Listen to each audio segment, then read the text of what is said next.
This is Pastoring in the Digital Parish, your resource for community and insights for ministry in the digital realm. I'm Ryan Dunn, the host of this podcast and a fellow practitioner of digital ministry. Are you working the same way you were a few years ago?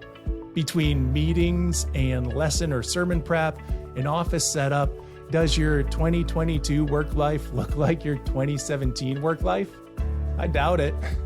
Work is changing. Church is changing. And it's changing largely because our culture is changing. The methods and places in which we work are different now than they were a few years ago. Our work organizations are aligned in different ways and with different priorities. So what do these cultural shifts in work mean for our work in the church? And how do we align our workflow and staffing decisions to reflect the importance of ministry in the digital realm? John Wimberly is going to help us answer some of those questions in this session of Pastoring in the Digital Parish. John served congregations for 38 years, and his quest is for continuing personal, spiritual, and professional growth. And that led him to complete a PhD in systematic theology, as well as an executive MBA program. The latter program generated a sense of call to highlight the need for good business practices in the business side of a congregation's life. He wrote and leads seminars on his highly praised book, The Business of the Church, and he has also penned the upcoming Managing Congregations in the Digital Age. Let's get to talking workflow and staffing for digital ministry with our adjunct professor, John Wimberly. And just a note that he was good enough to join us while he was doing some consulting work in a rather remote part of Mexico. So there's a bit of background noise on his end as he tried to find a quiet spot, but it's nothing too distracting. John Wimberly, we're going to talk about where we work and the changing nature of how we do our work in these different places. I'm curious, you look like you're in a unique setting. Where are you working from today?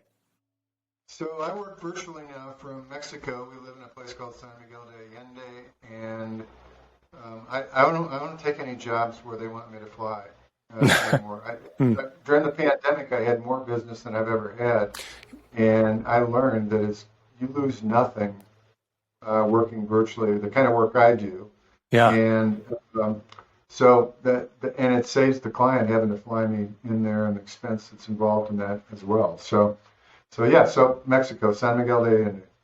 Well, what was driving all that increased demand during the pandemic?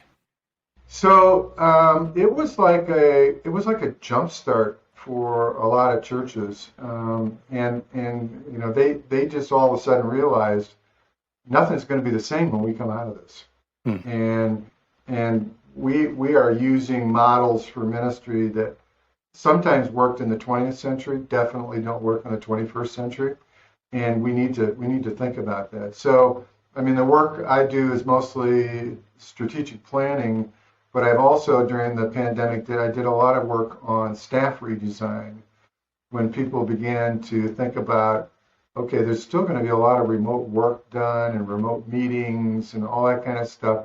So do we really need the kind of staff today even that we had 2 years ago before the pandemic started, that kind of stuff?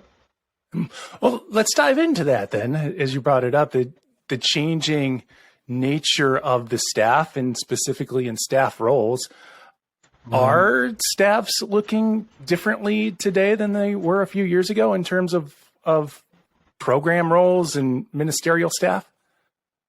Sure. Well, I mean, just kind of as a classic example, I mean, my dad was a pastor, and he always said the most important person on staff was the secretary. That was true when he was a pastor. Today, a lot of churches don't have a receptionist, administrative assistant, whatever you want to call it. I mean, as far as I'm concerned, any staff person should be able to do their own word processing, keep their own calendar. I mean, answer their own phone. I mean, email, all that stuff that secretaries used to do. You walk into a big law firm today, it used to be you'd walk in and every single lawyer had an administrative assistant. Today there may be one for 10 of them. You know, you need copying, stuff like that. But even realities like foot traffic in and out of a church Most churches no longer have much foot traffic. Most churches no longer have many even phone calls coming in. So that's one position. The janitor position, which my dad said was the other most important, has basically been outsourced in many churches.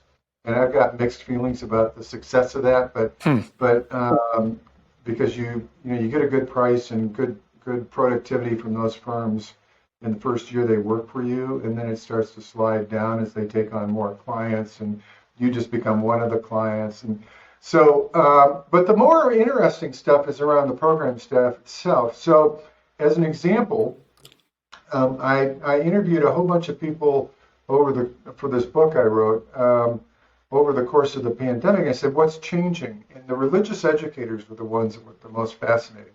And what happened during the pandemic was, I mean, we lost the war for Sunday morning with soccer a long time ago, and churches simply have not been willing to admit it. And they keep saying to kids, "You come to church and Sunday school when we tell you. It's 10 o'clock on Sunday morning. It's 11." And the kids are going, "Thanks," and then they go to the soccer game. Yeah, I got a game. Yeah.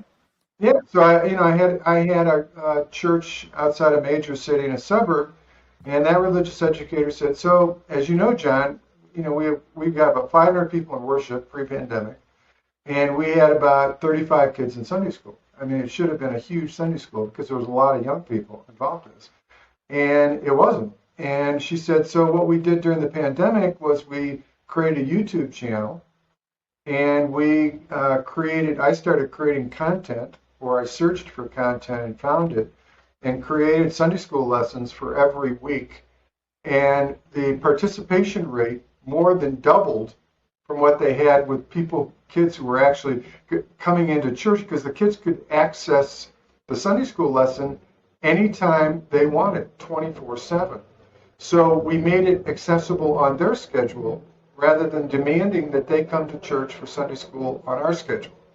And so what that means going forward is that religious educators, I think, as one of them put it, somebody in Boulder, Colorado, she said, "I used to spend all my time recruiting teachers and supporting teachers.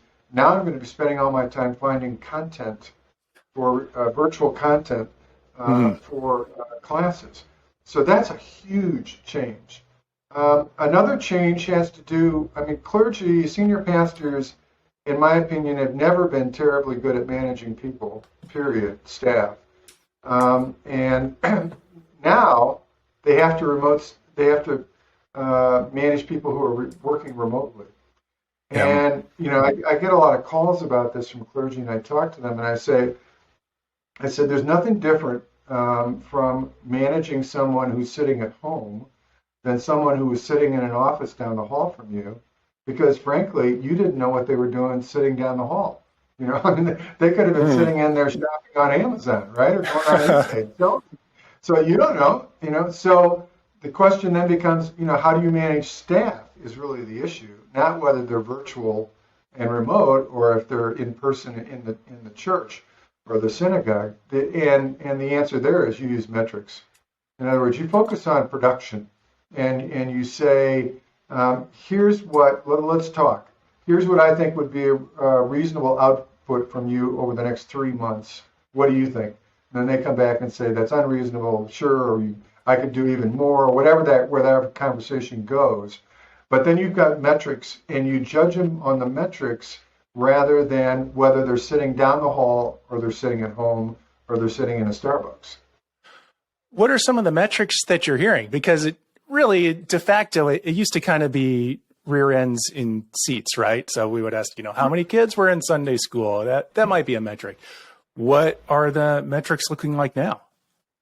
Well, so like with this Christian educator, it could be how many of our kids are, first of all, tuning in. How often are they tuning into that YouTube channel? Are they staying on it, or are they just looking at it and jumping right off again? Which, if you've got the right software programs and stuff, you should be able to do that, get those kinds of metrics. Sure. But it's going to be about engagement. That's the buzzword right now in church circles. Yep. Are we engaging not just our members, but are we engaging others as well? And for worship, it's starting to look like, people I'm working with a client right now in the South, and I've been saying to them, you need to have, they're giving me attendance numbers for 2 in-person worship services. They said, how many people are tuning in online, because they're still live streaming? And I said, you got to add that in there. And I just finished a job with a different church in Boulder, and they actually have decided that they're going to focus, most churches are focused on trying to get people back into in-person worship with very limited response, frankly. But what the one in Boulder said was, we're going to focus on this online crowd because there's all kinds of people watching us, live streaming us, who we've never met. We don't have any plan for them. How can we expand the engagement beyond just the simple thing of coming to church on Sunday morning? Well, the impetus for us talking was your book, Managing Congregations in the Digital Age, which came out about a year ago, but you wrote it during pandemic time. And as part of that, you conducted a lot of interviews with church leaders. Were there other things that surprised you while you were conducting these interviews and the feedback that you were getting? Sure. Well, it was what surprised the people I was interviewing, and consistently what they said, and you read about this in the literature about what happened during the pandemic in businesses too, was like this rabbi, a good friend of mine, he said, I had no idea how much business we took care of, my associate rabbi and I, as we walked by each other in the halls, or we saw each other in the parking lot and that kind of stuff. And he said, we were really irritated with each other for a while at the beginning of the pandemic, because I assumed she was going to do this and she assumed I was going to do that. And we resolved those kinds of things as we literally, are you going to make sure you got the bread that we need for later today, as she's walking down the hall, right? And all of that stuff disappeared in the virtual at first, because they didn't realize how important that stuff was and how they communicated. So that was the big one, and that actually brings up the whole thing about how much time do you need with staff in person versus virtual meetings. And I'm not sure that the in-person thing is all that important. What I am sure about is team meetings are important, whether they're virtual or not. And a lot of that, so people, the good managers and the good teams quickly learned that they had to meet actually more often in order to make sure they covered all their bases, because they didn't have the advantage of this fluid interaction that was going on. I'll just walk down to their office and ask them a question and that kind of stuff. So I so much of the remote versus in-person work stuff gets put into an either-or frame, and I don't think that's a good way to look at it. I think it's more a both and, as most things are in life, and it's just a matter of developing new work practices, best practices for remote stuff, because we weren't used to doing that. Are a lot of the churches who you're working with now, are their staffs working remotely? Yeah. There's okay. Yeah, and probably more importantly, what I said in the book that's turning out to be absolutely true was, I said what people are learning during the pandemic is, I don't need to drive 30 minutes to the church for a meeting, spend an hour at the meeting, and then drive another 30 minutes home. And I said in the book, we're never going to go back to that, and that's happening.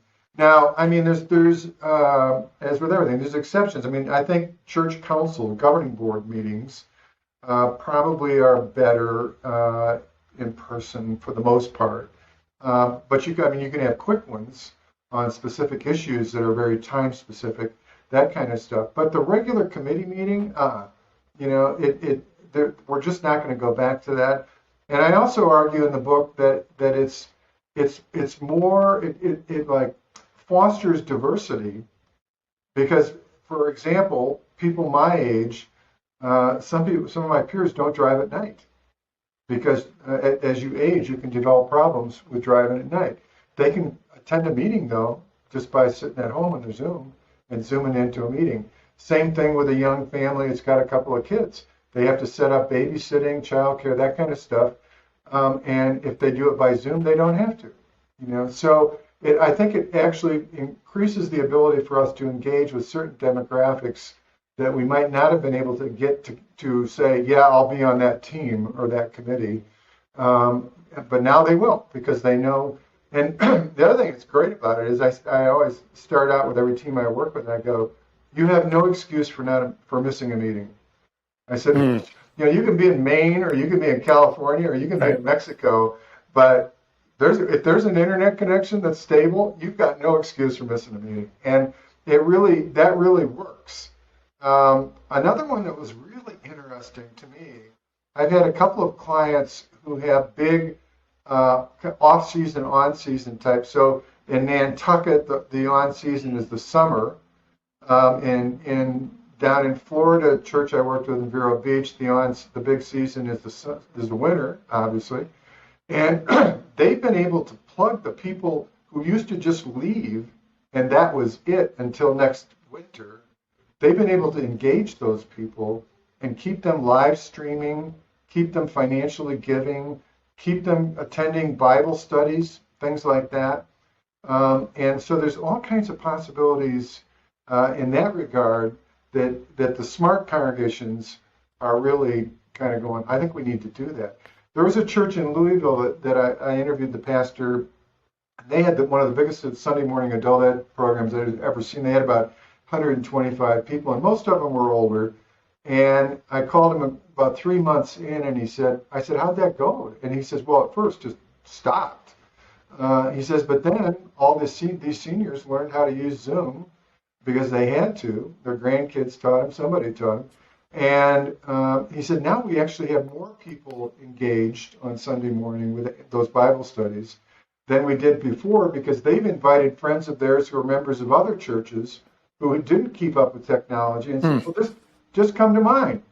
Here's an invitation. So there's a lot of creative and interesting stuff going on. I mean, going back to the number of people attending worship, I mean, the stories are pretty grim. I mean, I like 30%, 40%, 50% is like pretty good if you've got 50% of your attendance that you had pre-pandemic. I'm working with a congregation now in North Carolina where they've actually got more. That's the only one I've worked with where they've got more people attending now than they did pre-pandemic.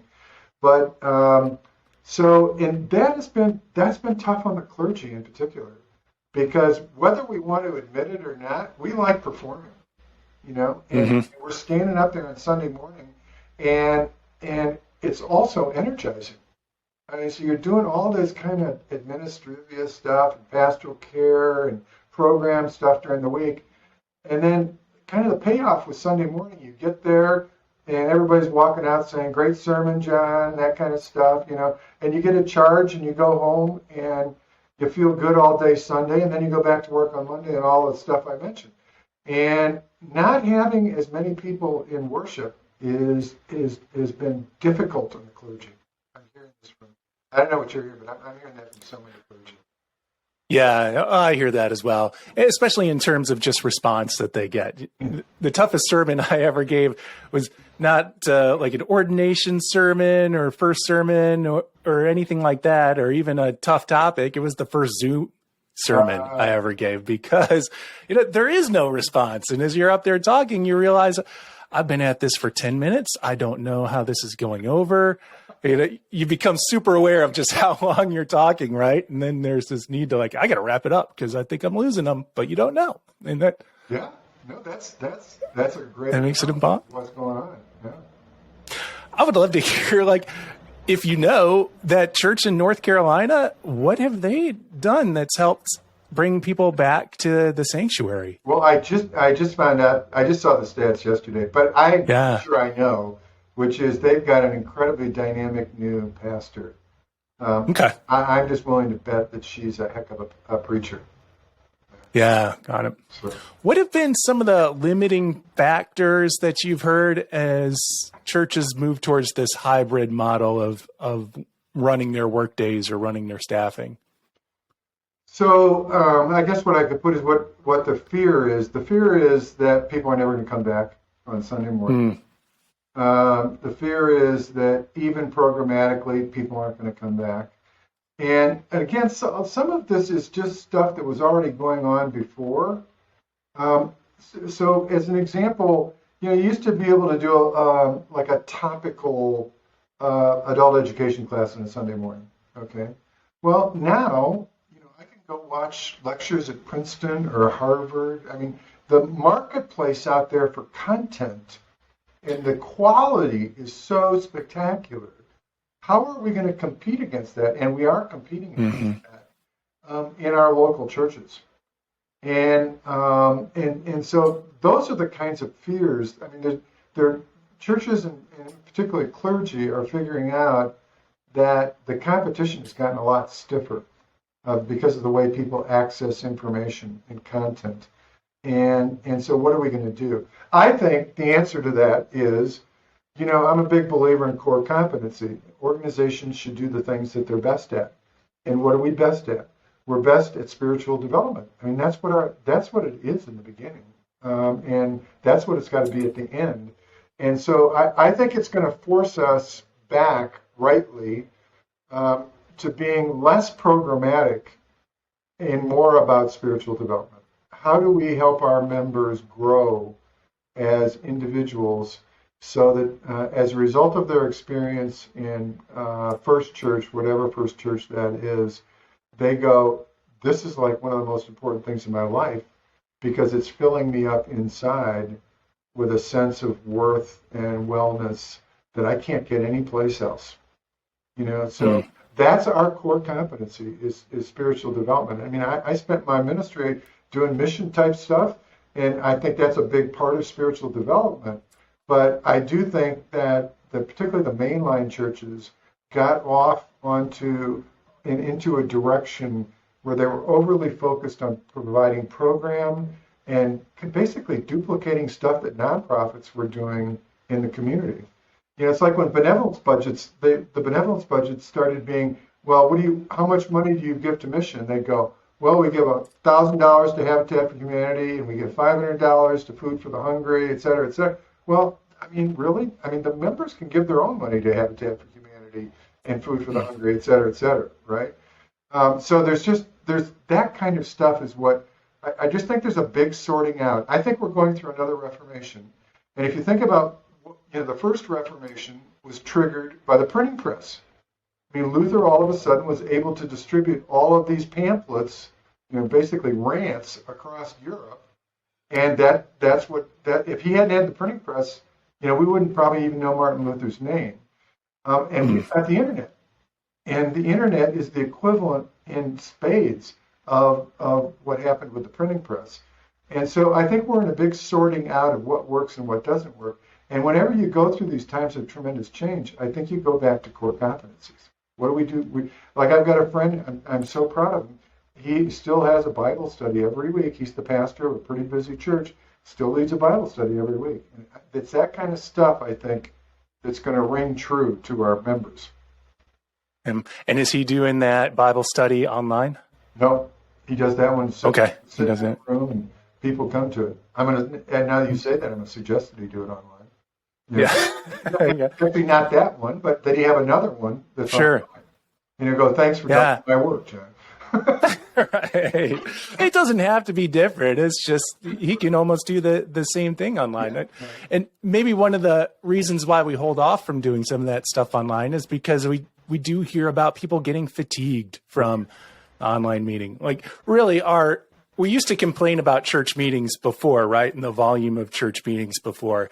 And now because we're not able to have these decisions made in liminal spaces, as you talked about, passing in the hallway or meeting out in the parking lot, we have to formalize all these meetings in order to get some of these decisions made.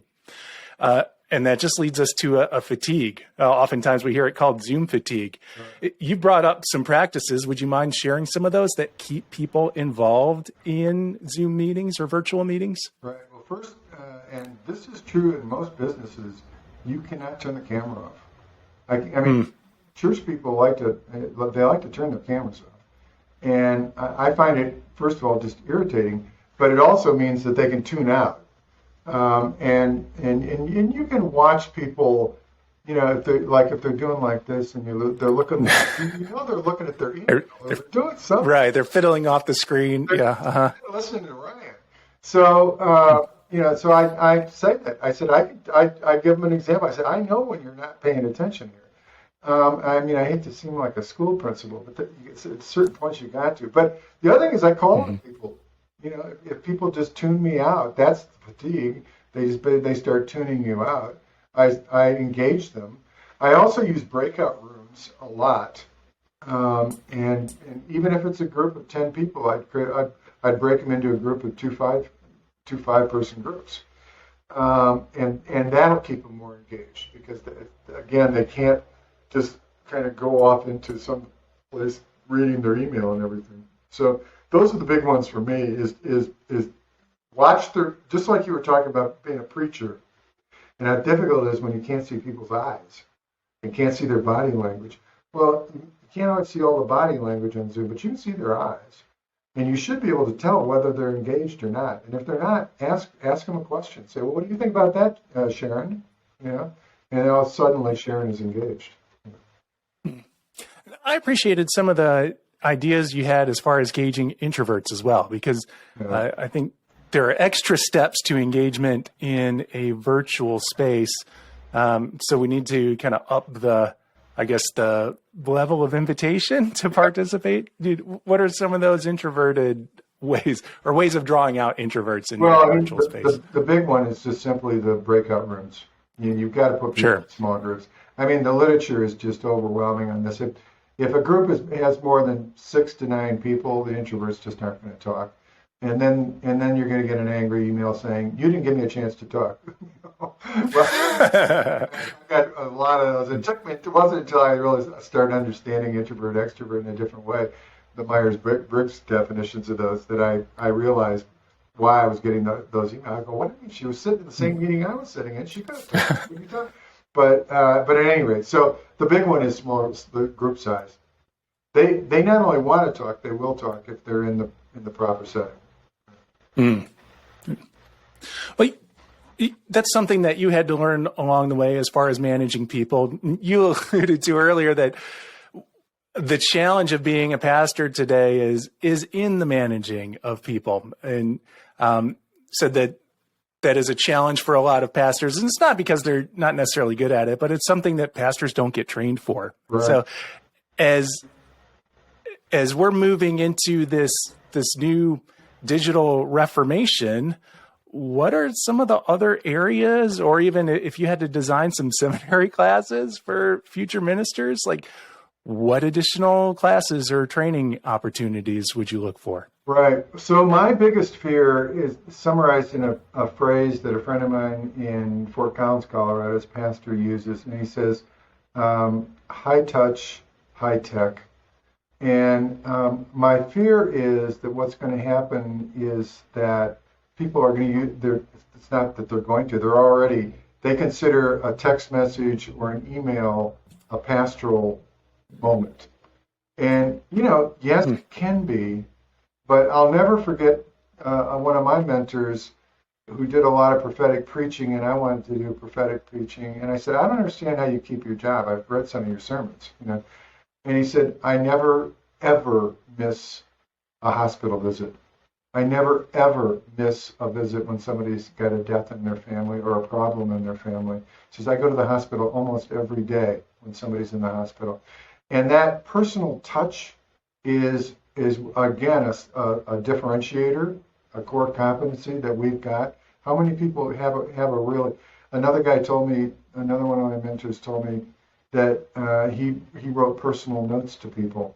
And he said he would get comments from people who said, I don't get any personal letters anymore. That was amazing.